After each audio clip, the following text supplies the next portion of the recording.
Hello and welcome to this quick video guide on what's inside your computer.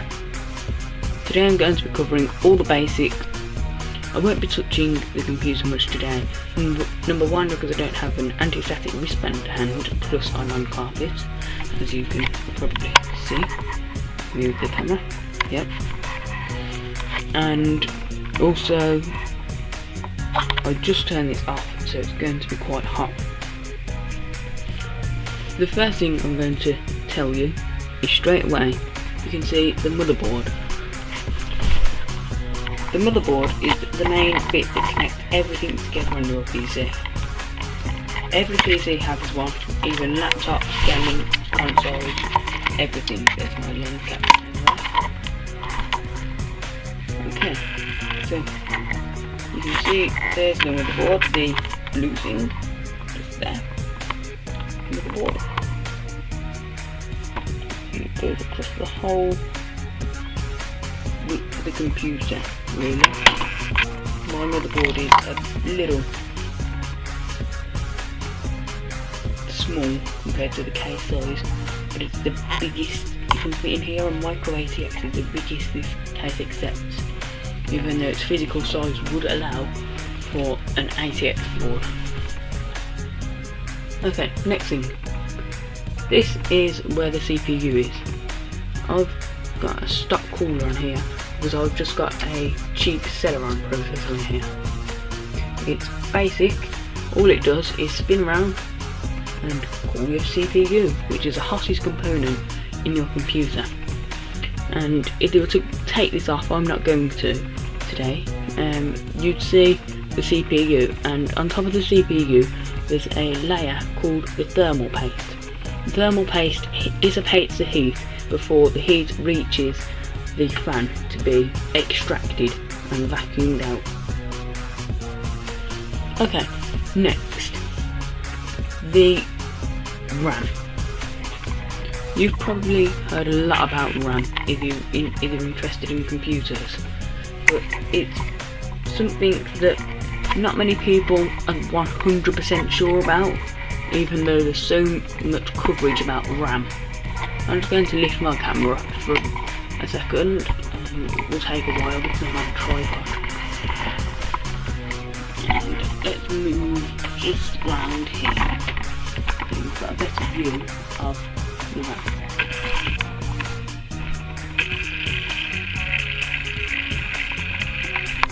Get a second to unpixelate. Yep. So let's go around here because you can't really see much there. There we go. So if I just move these cables out of the way, you can probably see, let me check the camera. No, you can't, that's made it worse. You can see the little green cards. In this particular computer I have 12 gigabytes of RAM. I've got an 8GB card and a 4GB card. 12 gigabytes is a ridiculous amount. I only need it because I use the Adobe Suite quite often, which kills my RAM. Basically what the RAM does is it stores all the information your computer is using before it gets put on the hard drive. I don't have time to explain this because I've only got 5 minutes left on my camera because I've used most of my 16GB SD card.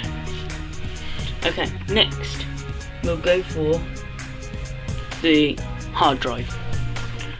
A lot of people think that this whole section, this whole thing here, the whole tower, is the hard drive. This is a misconception.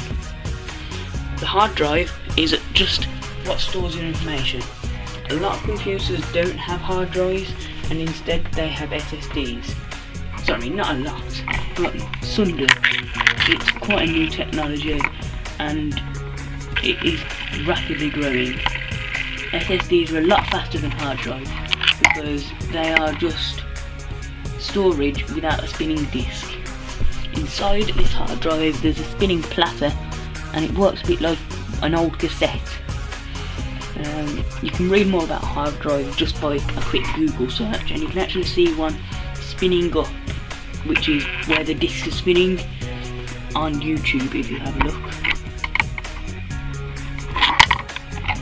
Okay, next we'll have a look at the PCI. PCI Express cards do all sorts of things for your computer. I have a graphics card in one of mine. This is a Radeon 6450, which is a great value graphics card if you are looking at getting a graphics card. It's nice, fast, easy to install. There's no troubles installing it, and I can easily edit HD movies and play lower spec games such as Minecraft and things like that. No lag, nothing wrong with that. Works fine. But what the PCI cards do, they allow expansion to your computer. So things your motherboard doesn't have already can be added with one of these PCI cards. I'll just come off my tripod for a second. You can probably, let me just zoom out. I'm using an optical zoom and it is quite slow because it's digitally controlled optical zoom. Yeah, and then stupid. Yeah, you can see just here the blue port, this one here, it doesn't look quite that blue on the camera, but it is blue. And the white port and the hole there, what's connecting my graphics card to a monitor. You've got most motherboards for home PCs have 3 PCI Express slots. They have one of these longer types here, which is what my graphics card is in. A couple of these medium length ones, which are used for things like network cards, which give you extra LAN sockets, which is useful if you are setting up a home firewall using your old computer. And little ones like this, which I don't see much usage with, to be quite honest, but I've seen things like USB cards, etc. with them. Okay, next, the power supply does exactly what it says on the tin, outputs power. The more you have on your motherboard here, the bigger this needs to be, not in size but the power.